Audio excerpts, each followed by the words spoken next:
Hello everyone, मैं महराज खान बहुत बहुत स्वागत करती हूँ आप सभी का आपके अपने यूट्यूब चैनल एलुरिंग शिक्षा द्वार में। उम्मीद करती हूँ सब बहुत अच्छे होंगे, सब बहुत अच्छे से अपनी स्टडी भी कर रहे होंगे। अगर अभी तक आपने अच्छे से स्टडी करना शुरू नहीं किया है तो करना शुरू कर दीजिए, क्योंकि फॉर्म आ चुका है। सबसे पहले फॉर्म फिल करिए और अपनी स्टडी स्टार्ट करिए, ठीक है।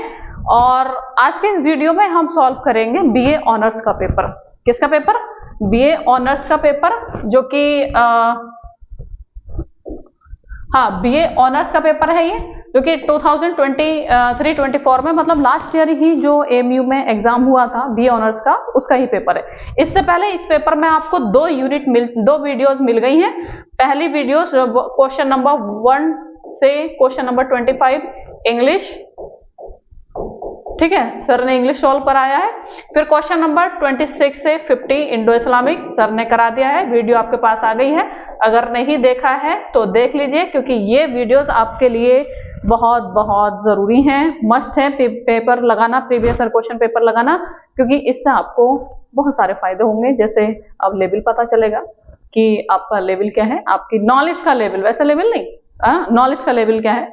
आपको ये भी पता चलेगा कि कहाँ से क्वेश्चन सबसे ज्यादा पूछे जा रहे हैं, तो आप सबसे पहले उस टॉपिक को कवर कर सकते हैं, पढ़ सकते हैं, और बाकी क्वेश्चन का रिपीटेशन देखने को मिलता है। तो एग्जाम में इस चीज को भी आप, ये भी फायदा आपको मिलेगा कि क्वेश्चन अगर रिपीट होता है तो आपका वो आंसर सही होगा। तो इसी बात को ध्यान में रखते हुए हम कलाम सीरीज लेकर आए थे। पहले कुछ मंथ से ये चल रही है, कंटिन्यू है कलाम सीरीज। कलाम सीरीज के तहत हम कोशिश कर रहे हैं कि ज्यादा से ज्यादा प्रीवियस ईयर क्वेश्चन पेपर का सॉल्यूशन हम आपको दे दें। तो अगर आप बी ऑनर्स का पेपर लगाने जा रहे हैं, पेपर देने जा रहे हैं एमयू का, तो ये वीडियो आपके लिए है, ठीक है। और ये उन बच्चों के लिए भी है जो इस बार बीए बीएड का पेपर देने जा रहे हैं एमयू का, क्योंकि सिलेबस सेम है बट टीचिंग एप्टीट्यूड इसमें ऐड है। तो उन बच्चों के लिए आप शेयर कर सकते हैं, जो कि आपका कोई बहन भाई पेपर तैयारी कर रहा है बीए बीएड की, तो वो आप उनके लिए ये वीडियो दे सकते हैं, रिकमेंड कर सकते हैं, शेयर कर सकते हैं, ठीक है। बाकी हमारा न्यू बैच स्टार्ट हो चुका है, आप ज्वाइन कर सकते हैं। चलिए ज्यादा बातें नहीं करते हुए हम सीधा आते हैं अपने टॉपिक पे, जो कि हमारा है आज का पेपर का सॉल्यूशन। इससे पहले 50 क्वेश्चन हम इस पेपर पे करा चुके हैं, तो मेहरबानी करिएगा, थोड़ा देख लीजिएगा, अगर आप चाहते हैं सिलेक्शन तो जरूरी है। क्वेश्चन नंबर 51 आपसे बोल रहा है Nippon is the name given to Japan which means, मतलब आपसे बोला जा रहा है कि जो निपन है वो जापान का नाम है, ठीक है। सबसे पहले तो आपसे ये पूछा जा सकता है, इसी से एक क्वेश्चन और बन जाएगा कि जो निपन है वो किसका नाम है। ऑप्शन में दे देगा जापान, ऑप्शन में दे देगा इंडिया, ऑप्शन में दे देगा रसिया, है ना, और ऑप्शन में दे देगा चाइना। किसका पुराना नाम है आपसे पूछ लेगा। Option number A, option number B, option number C, option number D. अब आपको लगाना होगा कौन सा आंसर करेक्ट है। और तो इस चीज का ध्यान रखेगा कि मैंने यहीं से एक क्वेश्चन आपको सबसे पहले तो बना दिया कि एक क्वेश्चन और क्या पूछा जा सकता है। क्लियर है? चलिए, तो सबसे पहले तो ध्यान रखना निपन किसका नाम है, वो जापान का नाम है। क्लियर? ठीक है। अब इसमें जो पूछा जा रहा है वो पूछा जा रहा है, एक्चुअली मेरे आवाज से ये थोड़ी प्रॉब्लम हो रही है, कोई बात नहीं। पूछा जा रहा है कि इसका मीनिंग क्या है, जो निपन वर्ड है ये, इसका मीनिंग क्या है। तो लैंड ऑफ पैगोडा, या फिर लैंड ऑफ नदर्न लाइट, या फिर लैंड ऑफ राइजिंग सन, या फिर land of volcanoes and earthquake, आपको बताना है। तो निपन का अर्थ समझने से पहले हम देखेंगे कि लैंड ऑफ पैगोडा क्या है, लैंड ऑफ नदर्न लाइट क्या है, लैंड ऑफ राइजिंग सन क्या है, और land of volcanoes and earthquake किसे बोलते हैं। इसके लिए मैं आपको लेके चलती हूँ एक पिक्चर पे। ये पिक्चर को ध्यान से देखिए। आप इसमें क्या देखेंगे कि इसमें एक ऐसी स्ट्रक्चर बना हुआ है, जो कि कई सारे इसमें क्या है, लेयर्स हैं, कहना चाहिए लेयर्स हैं। जैसे ये है, और फिर उसके बाद में एक जो है फिर से एक प्लेटफॉर्म के ऊपर एक थोड़ा सा स्ट्रक्चर है, फिर स्ट्रक्चर है, इस तरह से आपको देखने को मिलेगा। तो इसी को हम पैगोडा बोलते हैं। सबसे पहले तो इसी जो स्ट्रक्चर है पिरामिड नुमा, तो उसको हम पैगोडा बोलते हैं। क्लियर है? सबसे पहले तो आपसे पूछा जा सकता है कि पैगोडा क्या होता है, तो आपको इस तरह से स्ट्रक्चर बताना है कि टावर नुमा जो स्ट्रक्चर होता है उसको हम क्या बोलते हैं, पैगोडा बोलते हैं। क्लियर है? अब ये जो पिक्चर है ये बच्चों म्यांमार की है। कहाँ की है? म्यांमार की पिक्चर है। म्यांमार में जो मतलब पुराने टाइम में उनके जो रूलर थे, वहां का जो शासक था, वहां का जो राजा था, उसने बहुत सारे जो, क्योंकि म्यांमार क्या है, एक बौद्ध वहां पर रहते हैं, जो बौद्ध थे ना, बुद्ध को मानने वाले लोग वहां पर रहते हैं, तो उन लोगों ने उनकी याद में क्या बनाया, स्तूपों का निर्माण करवाया, जिसमें मतलब ये पैगोडा का निर्माण करवाया, बहुत सारे मंदिर और ये जो बौद्ध मंदिर होते हैं उनका निर्माण करवाया, और ये किस कलर में है, गोल्डन कलर में। तो इसलिए म्यांमार को बोला जाता है लैंड ऑफ पैगोडाज। और लैंड ऑफ पैगोडाज, यहाँ पर एक इन्होंने मिस्टेक किया, क्वेश्चन इन्होंने ठीक से नहीं पूछा। लैंड ऑफ पैगोडाज तो है, लेकिन लैंड ऑफ गोल्डन पैगोडाज, कौन सा, गोल्डन पैगोडाज, ध्यान रखिएगा, पूरा है ये लैंड ऑफ गोल्डन पैगोडाज। तो किसको बोलते हैं, म्यांमार को बोलते हैं। क्लियर। अब म्यांमार से एक क्वेश्चन और आपसे पूछा जा सकता है, कि मैं इसमें एक्सप्लेन इसलिए कर रही हूं बच्चे कि किसी भी तरह का क्वेश्चन पूछा जा सकता है, रिपीट भी हो सकता है सेम टू सेम, और बाकी यहीं से वो इतने क्वेश्चन फिर से बना सकता है कि लैंड ऑफ पैगोडाज किसे बोलते हैं। तो आपको पता होना चाहिए कि किसे बोलते हैं, म्यांमार को बोलते हैं। मैं पेन चेंज कलर करके मैं आपको बता देती हूँ, म्यांमार,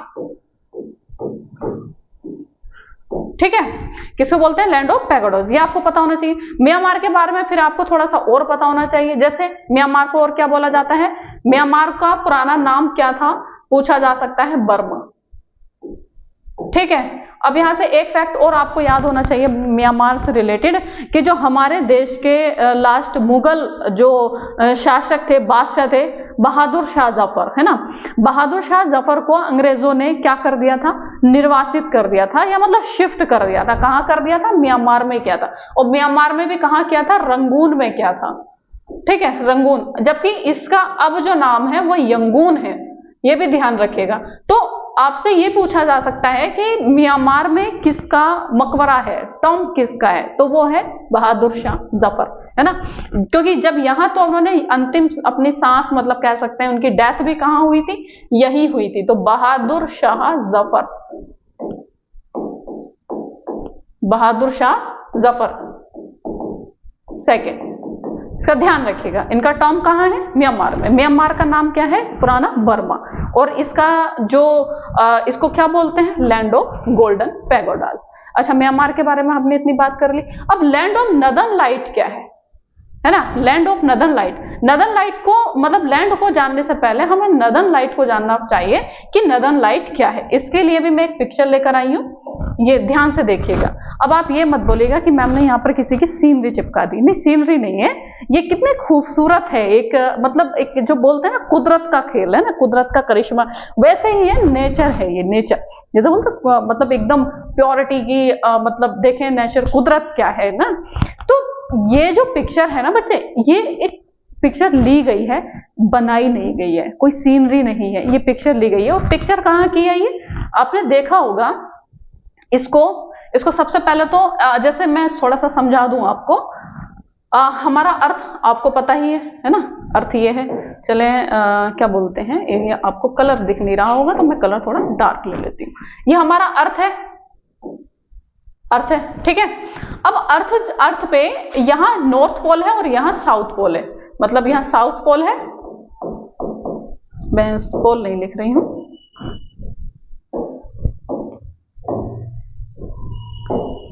साउथ पोल है और यहाँ नॉर्थ पोल है, ठीक है, समझ आया। अब यहाँ जो ये जो लाइट है, तो नॉर्थ में भी दिखती है और ये पोल पे ही नजर आती है। सबसे पहले तो अर्थ के पोल पे नजर आती है और बाकी किसी कंट्री में नहीं दिखती है, पोल पे नजर आती है। नॉर्थ पोल के साथ में जो, मतलब नॉर्थ पोल पे जो कुछ कंट्री है वहां ये दिखती है और बाकी साउथ पोल पे दिखती है। तो नॉर्थ पोल पे दिखने वाली लाइट को बोलते हैं नदर्न लाइट। इसको एक नाम से और जाना जाता है, ऑरोरा बोरोलिस, ठीक है। और साउथ में जो लाइट दिखती है, जो साउथ पोल पे जो लाइट दिखती है उसे बोलते हैं सदर्न लाइट, ठीक है, सदर्न लाइट, या फिर इसी का दूसरा नाम है ऑरोरा। साउथ में क्या है, ऑस्ट्रेलिया, तो ऑस्ट्रेलिस। ये इंपॉर्टेंट फैक्ट है, आपको याद रखना है। अगर ये क्वेश्चन में पूछा गया है, अगर ये क्वेश्चन में पूछा गया है कि लैंड ऑफ नदर्न लाइट क्या है, तो नदर्न लाइट फिर आपको ये भी पूछा जा सकता है कि नदर्न लाइट को मतलब नॉर्थ पोल पे दिखने वाली लाइट को किस नाम से जाना जाता है। तो आपके लिए आपका आंसर होगा नदर्न ऑरोरा बोरेलिस। ठीक है, साउथ में दिखने वाली, साउथ पोल पे दिखने वाली लाइट को बोलते हैं साउथ पे दिखने वाली लाइट को हम बोलते हैं ऑरोरा ऑस्ट्रेलिस। क्लियर है? अब ये तो समझ में आ गया। अब ये पिक्चर बनती कैसे है, मतलब ये लाइट आती मतलब फॉर्म कैसे होता है, इसका फॉर्मेशन कैसे होता है। तो आपको पता होगा जैसे सन है, सन का जो एक मैग्नेटिक फील्ड है, मैग्नेटिक फील्ड मतलब वहां से जो मतलब लाइट उसकी निकलती है, एक तरह से मैं सिंपल लैंग्वेज में आपको समझाऊं, जब वो सन की लाइट निकलती है तो अर्थ का भी अपना मैग्नेटिक फील्ड है। अर्थ का क्या है, यहाँ पर पूरा मैग्नेटिक फील्ड है इस तरह से। तो जो लाइट आती है तो वो ये प्रोटेक्ट करता है, एक प्रोटेक्टिव शील्ड है, प्रोटेक्टिव शील्ड, तो वो यहाँ प्रोटेक्ट करता है। और जबकि यहाँ पर वो प्रोटेक्टिव शील्ड नहीं है, नॉर्थ पोल पे और साउथ पोल पे नहीं है, तो यहाँ से जो अर्थ का मतलब जो सन की लाइट आती है वो यहाँ एंटर करने की कोशिश करती है, जबकि यहाँ प्रोटेक्टिव शील्ड है, यहाँ वो नहीं आती है, यहाँ वो नहीं एंट्री कर पाती है, लेकिन यहाँ वो एंट्री कर जाती है। तो क्योंकि यहाँ नॉर्थ पोल पर और साउथ पोल पे जो मैग्नेटिक फील्ड है, जो मैग्नेटिक जो मतलब प्रोटेक्टिव शील्ड है वो थोड़ा कमजोर है अर्थ का। तो यहाँ जब लाइट ये एंट्री करती है तो कुछ इस तरह का नजारा देखने को मिलता है, जो कि अब ये क्वेश्चन पूछा गया है कि लैंड ऑफ, अब आपको समझ में आ गया हो कि लाइट का फॉर्मेशन कैसे होता है ना। अगर आपको देखना तो आप कुछ देशों के नाम में बताऊंगा, आप वहां घूमने जा सकते हैं जहां आपको ये दिखेगा। तो लैंड ऑफ नदर्न लाइट, अब नदर्न लाइट में आपको ये ध्यान रखना है कि अर्थ का जो नॉर्थ पोल है, जो नॉर्थ पोल है उसमें बहुत सारे देश आते हैं, जैसे नॉर्वे, नॉर्वे आता है, फिनलैंड, ठीक है, और आता है स्वीडन। तो इन देशों को हम बोल सकते हैं लैंड ऑफ नदर्न लाइट, क्योंकि ये कहाँ है, एक तो ये क्या बोलते हैं उसको, मुझे नाम याद नहीं आ रहा है, तो ये नॉर्डिक कंट्री है ना, तो ये क्या है, आर्कटिक सर्किल के अंदर है, तो यहाँ इन लाइट्स को देखा जा सकता है। तो अभी क्वेश्चन में जो आपसे पूछा गया, ये अगर किसी ने इसमें कंप्लेन किया होगा तो ये हो सकता है क्वेश्चन डिलीट भी हो गया हो। ये मतलब क्वेश्चन का आंसर तो ठीक था, क्वेश्चन भी ठीक था, लेकिन ये इसके ऑप्शन गलत थे, क्योंकि यहाँ पर इन्होंने गोल्डन नहीं मेंशन किया और लैंड ऑफ नदर्न लाइट को किसी एक देश नहीं है, नॉर्वे भी है, स्वीडन भी है, फिनलैंड भी है। तो फिर हम ये कैसे कह सकते हैं कि मतलब कोई एक लैंड होगा। तो इसका आंसर यहाँ पर हमारा निकल कर आ जाता है। क्या निकल के आता है, सबसे पहले तो हमारा आ जाएगा नॉर्वे। आगे के लिए ध्यान रखिएगा, हो सकता है ये क्वेश्चन आपसे पूछ ले, नॉर्वे, फिनलैंड, स्वीडन, ठीक है। अब आता है लैंड ऑफ राइजिंग सन। तो लैंड ऑफ राइजिंग सन, अब इस पिक्चर में देखिए, लैंड ऑफ राइजिंग सन बोलते हैं जापान को। अब ये जापान का नाम राइजिंग ऑफ सन क्यों पड़ा, राइजिंग ऑफ सन का मतलब क्यों पड़ा, मार्को पोलो ने जब अपनी जर्नी स्टार्ट की और वो चाइना पहुंचा, मार्को पोलो जापान नहीं पहुंचा था, जापान नहीं गया था, वो चाइना गया था। अब चाइना में जब वो पहुंचा तो वहां के लोगों से पता चला उसे कि साउथ में, थोड़ा सा साउथ में एक देश और है जिसको हम जापान बोलते हैं, जिसको निपन बोलते हैं, और निपन का मतलब होता है राइजिंग सन। ऐसा स्थान या ऐसी जगह या ऐसा देश या ऐसा प्लेस जहां से हमें सन राइजिंग दिखता है, मतलब सन ऐसा लगता है जैसे वहां से निकल रहा हो, है ना, उगना जिसको हिंदी में बोलते हैं।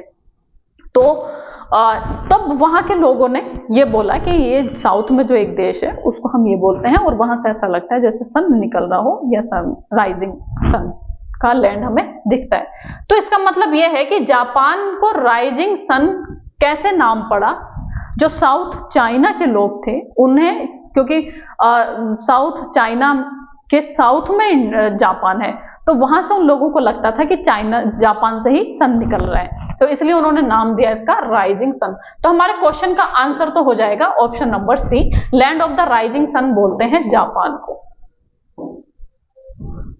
ठीक है।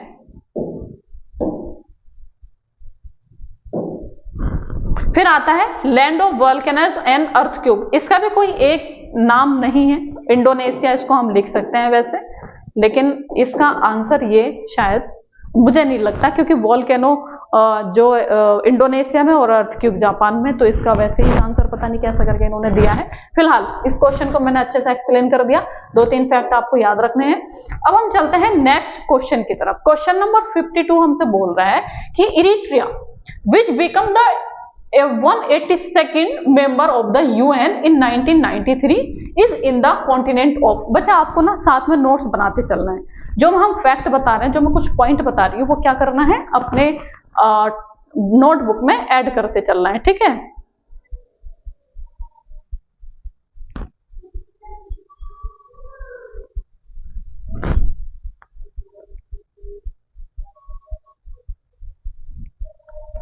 क्वेश्चन है 52 और आपने पढ़ लिया होगा। देखिए नोट्स में जैसा आप लिख सकते हैं कि इरिट्रिया, पहले सबसे पहले इरिट्रिया लिख सकते हैं,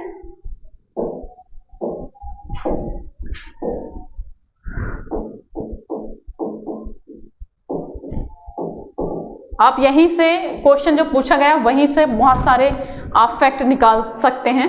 और इरिट्रिया के सामने आप लिख सकते हैं यूएन 1993 और मेंबर, मतलब ये मेंबर बना था 1993 में, किसका, यूएन का। तो एक फैक्ट तो आपको ये याद रखना है, ठीक है। फिर दूसरा इसमें होगा कि इरिट्रिया जो है वो इसमें पूछा गया है कि किस कॉन्टिनेंट का है, अफ्रीका का है या फिर ऑस्ट्रेलिया का है या फिर यूरोप का है या फिर एशिया कॉन्टिनेंट का, किस महाद्वीप का देश है इरिट्रिया, आपसे पूछा गया है। चलिए ठीक है, इसको भी हम इमेज के थ्रू देखेंगे, एक ग्लोब के तहत, एक ग्लोब में लेकर आई हूं, इसमें 3D और 2D जो पिक्चर्स हैं उनके थ्रू समझाने की कोशिश करूंगी। तो इन मैप से हम देखने की कोशिश करेंगे इरिट्रिया का लोकेशन। सबसे पहले ये 3D मैप देखिए, 3D का मतलब ग्लोब देखिए, ग्लोब में आपको ये क्या दिख रहा है, अफ्रीका महाद्वीप है ना, ये क्या है, अफ्रीका महाद्वीप है ये।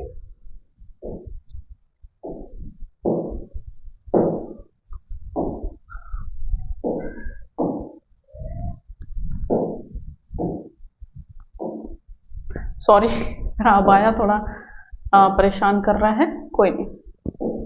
तो ये क्या है, आपको ये जो दिख रहा है ये अफ्रीका महाद्वीप है, ठीक है। अब यहाँ अफ्रीका के आप थोड़ा जाएंगे ईस्ट में, ईस्ट नॉर्थ ईस्ट में, तो यहाँ पर एक छोटा सा देश आपको नजर आ रहा होगा, ये रेड सी है, ये क्या है, ये रेड सी है,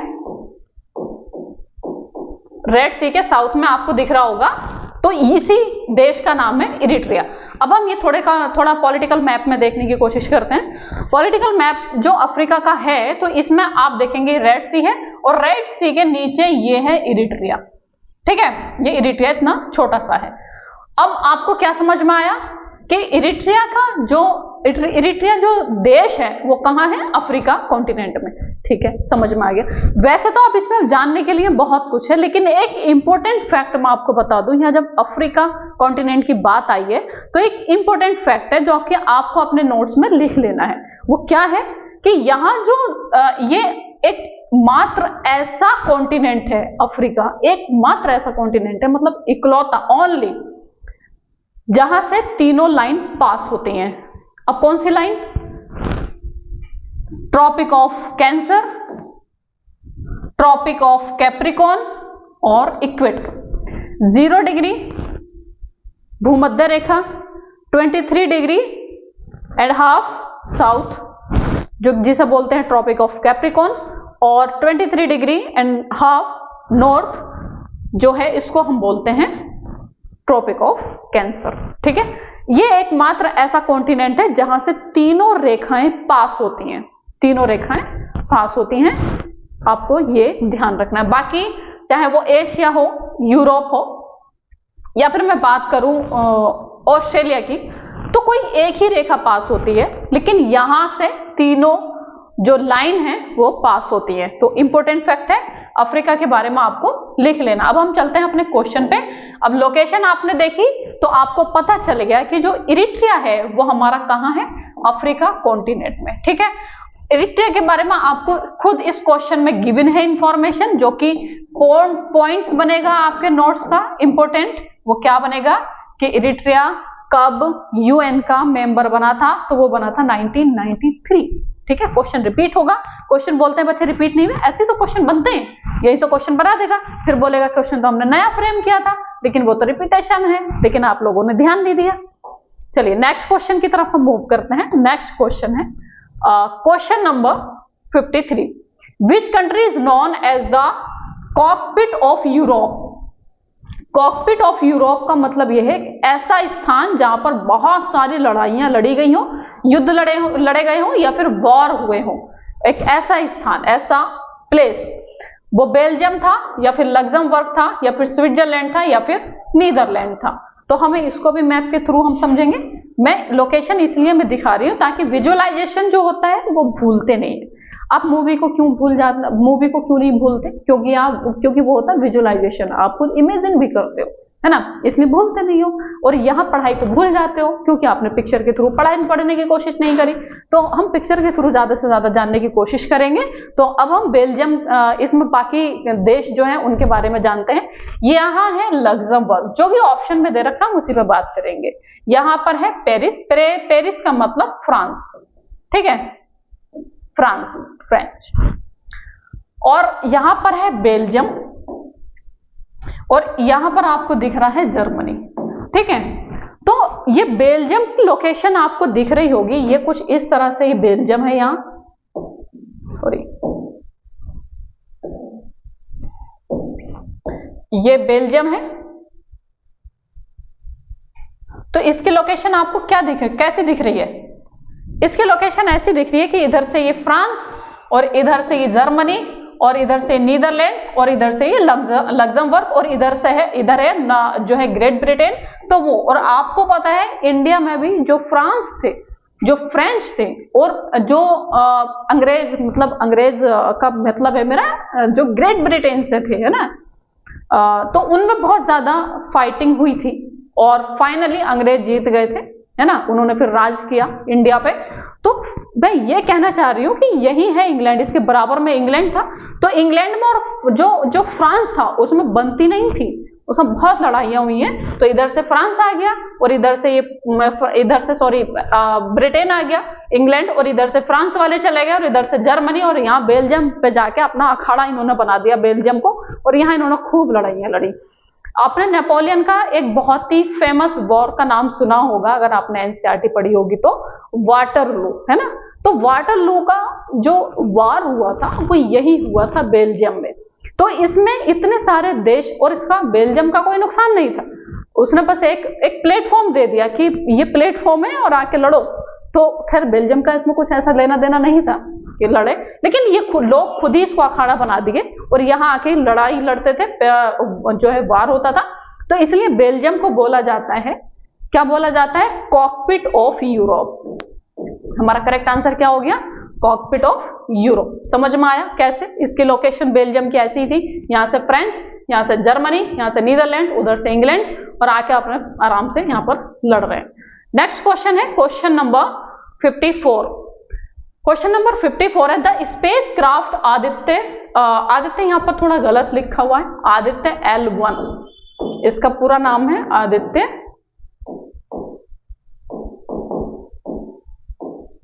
L1, ठीक है। तो ये एक मिशन है जो कि इसरो ने लॉन्च किया है। तो इसरो ने लॉन्च किया है आदित्य L1 मिशन। अब पूछा जा रहा है कि ये किसकी स्टडी के लिए, सन, मून, मार्स या फिर सैटर्न। आपने अगर हिंदी पढ़ी होगी तो वहां पर सिनोनिम पढ़े होंगे आपने सूरज के। तो सूरज को सूर्य भी बोला जाता है, सूर्य, दिवाकर भी बोला जाता है ना, सूरज को दिवाकर भी बोला जाता है, भानु भी बोला जाता है, भास्कर भी बोला जाता है, और आदित्य भी बोला जाता है।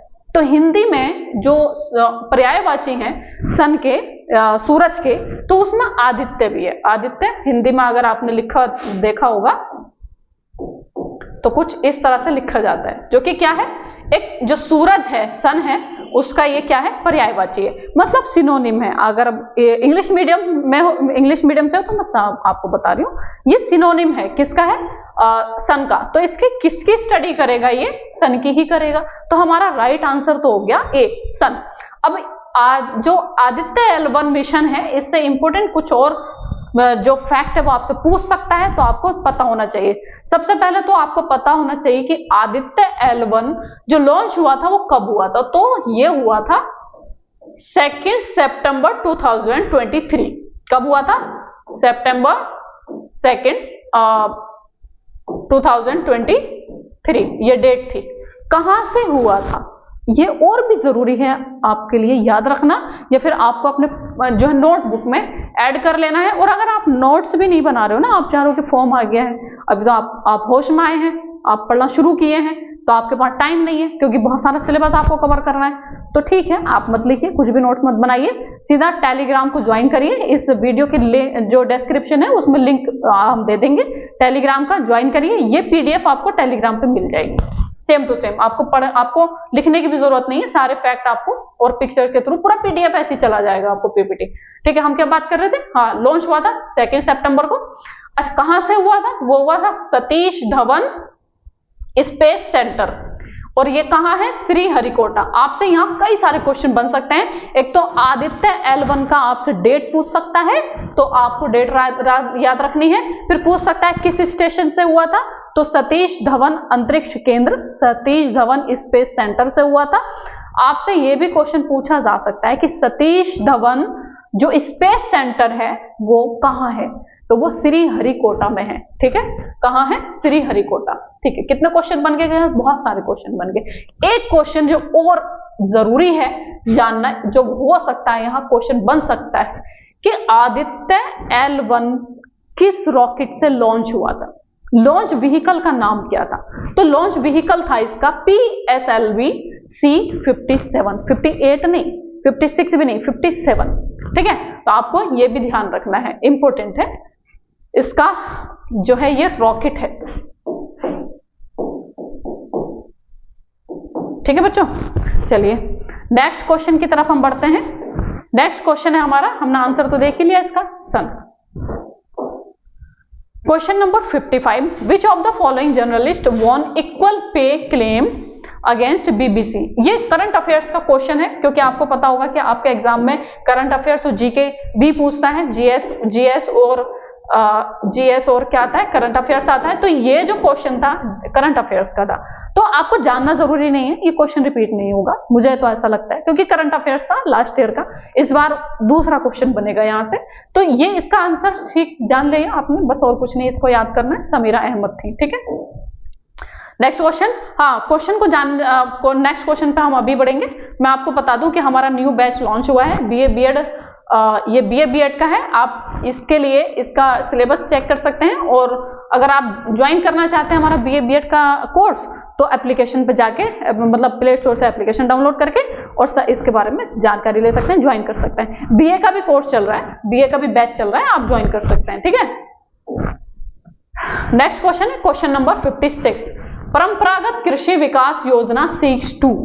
मतलब आपसे पूछा जा रहा है कि परंपरागत कृषि विकास योजना जो है तो वो किसको प्रमोट करती है? अब promote increase production of poultry, या फिर option B promote sustainable agriculture, option C development of animal husbandry, या option D promote organic farming. जो हिंदी मीडियम के होंगे उन्होंने क्वेश्चन को पढ़ लिया होगा और आंसर भी निकाल लिया होगा, मुझे ऐसी उम्मीद है। अब थोड़ा इंग्लिश मीडियम वाले यहाँ पर फंसेंगे, क्योंकि पूछा गया है परंपरागत कृषि विकास योजना। अब परंपरागत को अगर मैं लिखूं हिंदी में तो कुछ इस तरह से लिखा जाता है, और इसका मतलब पता है क्या होता है? इसका मतलब होता है ट्रेडिशनल कल्चर जो हमारा है, जैसे ट्रेडिशनल कल्चर भी होता है, ट्रेडिशनल सॉन्ग भी होता है, ट्रेडिशनल डांस भी होता है ना, जैसे बम्बू डांस मिजोरम का, और जो अगर कुचिपुड़ी की बात करें, या फिर बहुत सारे ऐसे फेस्टिवल है, बहुत सारे ऐसे डांस हैं जो कि ट्रेडिशनल हैं, जो कि आदिवासी सेलिब्रेट करते हैं, या फिर जो लोग हैं वो भी सेलिब्रेट करते हैं आदिवासी से भी हटके।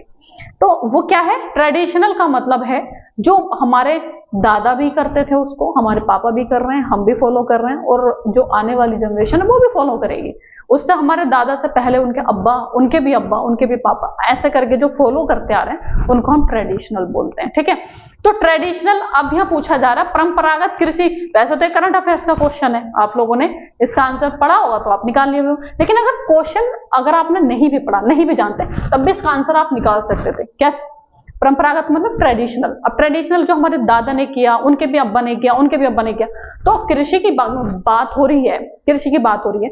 तो ऐसा कौन सी चीज जो हम पहले भी करते थे, अब भी करते हैं? ऑर्गेनिक, है ना, ऑर्गेनिक फार्मिंग, खाद जो होता है देशी खाद, उसका यूज करना। क्या पहले में यूरिया होता था? नहीं होता था। कोई केमिकल्स यूज होता था खेत में? जो है कोई घास वगैरह ऐसी अननेसेसरी आ गई है, उसको खत्म करता है फार्मर, तो केमिकल डाल देता है। क्या पहले था केमिकल? नहीं था। तो पहले क्या थे? ट्रेडिशनल जो था, परंपरागत कृषि को प्रमोट करने। तो ये है हमारा ऑप्शन नंबर डी कि promote organic farmer, organic farming. Next question है, सॉरी, इसमें देख सकते हैं परंपरागत कृषि विकास योजना प्रमोटिंग ऑर्गेनिक फार्मिंग। ठीक है, अब इसके बारे में डिटेल्स में आप पढ़ लेंगे जब ये पीडीएफ आपको मिलेगा टेलीग्राम पे, तो वहां से आप ये चेक कर लेना।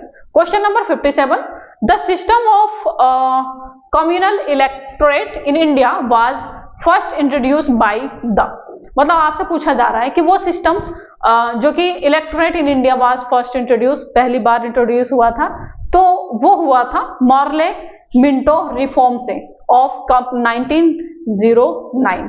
ये मिंटो साहब और ये मार्ले साहब दो अलग अलग लोग थे। मार्ले मिंटो कोई एक इंसान का नाम नहीं था, ये मार्ले मिंटो जो थे दो थे, और ये 1909 में आया था। इसकी डेट याद रखिएगा, यहाँ से क्वेश्चन रिपीट हो सकता है।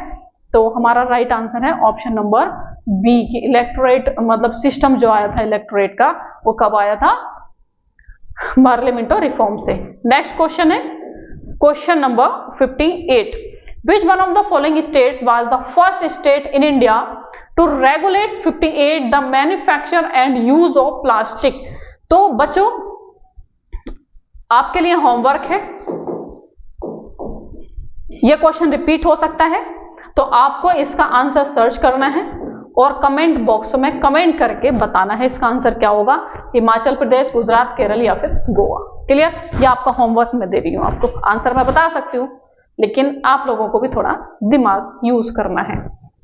नेक्स्ट क्वेश्चन है question number 59, Saifuddin Kitchlew was a great nationalist leader from, मतलब आपसे पूछा जा रहा है कि जो सैफुद्दीन किशलो थे वो कहां से जो थे ताल्लुक रखते थे।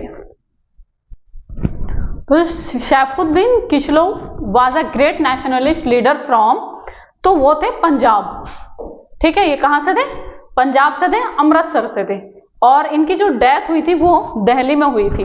अब इनके बारे में थोड़ा इंपॉर्टेंट फैक्ट है, हम जान लेते हैं। मतलब the hero of Jallianwala Bagh doctor Saifuddin Kitchlew, doctor क्योंकि इन्होंने जर्मनी से अपनी पीएचडी की थी, तो इनके नाम के आगे डॉक्टर लगा हुआ है। तो इनके बारे में जो हमें जानना चाहिए वो ये है कि ये बहुत बड़े लीडर थे, और जो जलियांवाला एक जो रॉलेट एक्ट आया था 1919 में, जो रॉलेट एक्ट आया था 1919 में, तो उसके अगेंस्ट, उसके विरोध में इन्होंने एक रैली का ये रैली को लीड कर रहे थे अमृतसर में जलियांवाला बाग में, तो वहीं पर ये कांड हुआ था। तो इसके लिए इन्हें याद किया जाता है। ठीक है, सैफुद्दीन किशलो को। तो इनका बर्थ कहाँ हुआ था? पंजाब में, और डेथ हुई थी दिल्ली में। Swami Dayanand was the founder of, आपसे पूछा जा रहा है स्वामी दयानंद मतलब फाउंडर किसके थे? आर्य समाज के थे, ब्रह्म समाज के थे, प्रार्थना समाज के थे, या दैनीय समाज के थे? तो सबसे पहले हम स्वामी दयानंद के बारे में जान लेते हैं। स्वामी दयानंद सरस्वती, हाँ, इनका जो बर्थ हुआ था 1824 में हुआ था, और जो डेथ हुई थी 1883 में, मतलब बहुत ही यंग एज में इनका डेथ हो गई थी। और was an important Hindu religious leader of his time, अपने टाइम पे ये काफी मतलब जो एक इम्पोर्टेंट हिंदू रिलीजियस जो थे, हीरो थे उस टाइम पे, कहना चाहिए लीडर थे। फाउंडेड आर्य समाज, इन्होंने किसकी स्थापना की थी? आर्य समाज की थी। और इन्होंने एक नारा दिया था, स्लोगन था इनका, वेदों की ओर लौटो। बहुत ही फेमस है, क्वेश्चन पूछा भी जाता है, तो मैं हिंदी में लिख देती हूं, वेदों की ओर लौटो।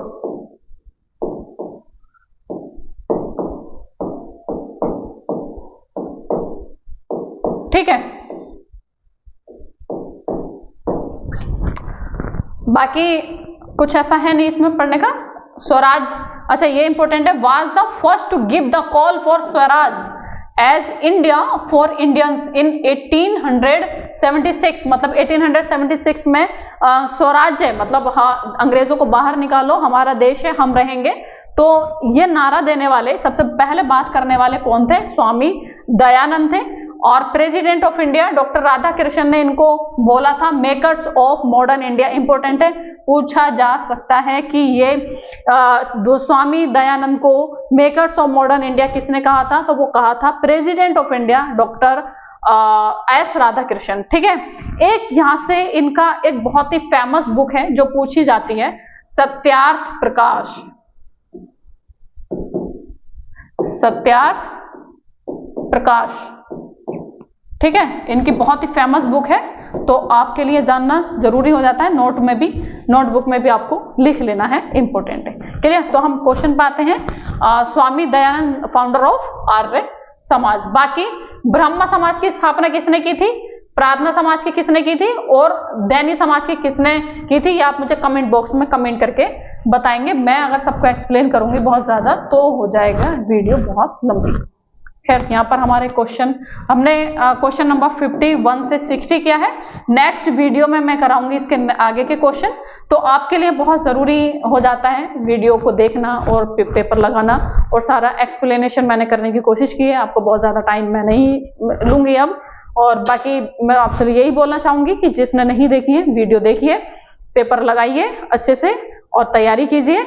अगर आपको नोट्स चाहिए या फिर जो है बैच चाहिए तो आप हमसे कांटेक्ट कर सकते हैं। मेरा नंबर, आप मेरे नंबर पे सीधा कांटेक्ट कर सकते हैं, 6395340524। ये मेरा ही नंबर है, व्हाट्सएप करिएगा, हम आपको बैक कॉल कर लेंगे इंशाल्लाह। चलिए, बहुत बहुत शुक्रिया।